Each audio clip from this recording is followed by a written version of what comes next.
So ito na mga kainday, yung napulot ko sa basurahan yan. Ipapabox ko na siya. So ito, tingnan mo, oh, bago pa siya, di ba? IKEA. Tapos meron pa yatang ano dito eh. Hindi ko alam kung ano to. Tiyata to. Tapos meron pang Perian. Ito, IKEA din. O bago din. O, di ba? Tapos ano pa ba to? Ayan, may mga ano tong orange na to. Oh, candle. Scented candle to. Ayan, may mga sombrero pa ako dyan. Ayan, aayusin ko muna siya mga kainday. And then, grabe. Ito yung sinasabi kong stainless na pot. Diba dati may napulot ako na kulay pink. Ito na yung sinasabi kong ano, stainless yung ano niya. Okay din yan. So, ayan, nilagay ko na din yung mga napulot kong ito. Di ko alam kung ano to. High strength rubber. Parang kunyata to. Parang cola. Parang ganun. Ewan. Basta. Tapos yan. Ano pa ba to? Ayan o, mga kainday, dami. Ayan, 3 lang tong kinuha ko. Meron pa sa kwarto ko.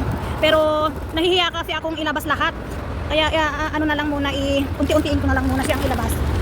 Ipabox pala. So ayan, di ko din alam kung ano bang mga to. Ayan, mga bag. Bag ng aking maliit na dalaginding. Ayan. So may damit pa pala dito oh. Ano to? Ito naman is lagayan ng, oh, di ba? Ayan, may mga bulaklak pa. Tapos ito naman is lagayan ng ano, damit.